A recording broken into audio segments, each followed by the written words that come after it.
Il dit nous devons tout faire pour préserver la paix et la sécurité dans notre pays. Le ministre de la Sécurité et de la Protection civile face à la presse ce mercredi soir pour faire le point sur les manifestations de ce 20 septembre. Après les mouvements politiques qu'a connu le Togo ce mercredi, le ministre en charge de la Sécurité a tenu un point de presse pour présenter son bilan général. Dans l'ensemble, selon le colonel Yark, les manifestations se sont déroulées sans incident majeur sur toute l'étendue du territoire national, sauf dans la ville de Mango. Il se déroule à Mango des actes inimaginables où des militants du PNP, puisqu'ils sont reconnaissables par leur habillement en rouge. Actuellement, au moment où je vous parle, ils sont en train de s'attaquer au domicile où les agents des forces de sécurité ont loué. Les militants du parti UNIR avaient saisi le préfet pour organiser également une marche. Au moment où ce matin, ils se rendaient à leur point de départ, qui est l'école catholique de la ville, ils ont été pris à partie par les militants du PNP. Certains responsables du parti UNIR ont été molestés, déshabillés, molestés. Ce comportement a fait un mort, un jeune de 10 ans. Nous avons dénombré plus de 24 blessés, dont 6 par balle, 4 par bille, c'est-à-dire les fusils de chasse. Il y a eu 7 personnes interpellées. J'ai parlé des maisons saccagées, 7 maisons des responsables du parti UNIR saccagées et pillées.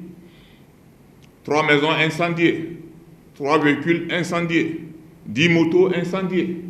Je dis à l'heure où je vous parle, cette bande de militants du parti PNP s'est organisée en petits groupes pour aller s'attaquer aux maisons où habitent les forces de sécurité. À part les 14 partis d'opposition, le parti UNIR a aussi manifesté essentiellement à Lomé.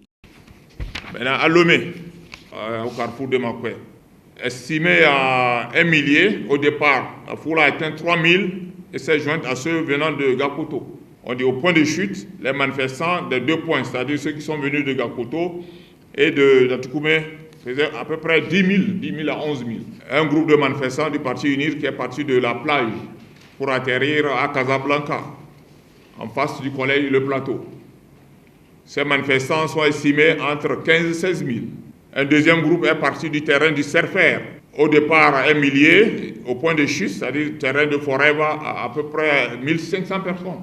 La situation sécuritaire est actuellement fragile dans la ville de Mango. Selon le ministre, 6 armes de guerre seraient en circulation et aux mains des civils. Et à Mango, des manifestants ont été aperçus, porteurs d'armes de guerre. Ces manifestants sont identifiés. Il y a un certain Daoudou qui aurait été repéré en possession d'un AK-47. Et de sources bien informées, aujourd'hui, il y a au moins 6 armes de guerre dans la nature à Mango. Des manifestations spontanées ont eu lieu aussi dans d'autres villes du pays, à part les 10 villes annoncées officiellement en plus de Lomé. Ces manifestations continuent ce jeudi 21 septembre. Le ministre souhaite qu'elles se déroulent sans incident et dans le calme.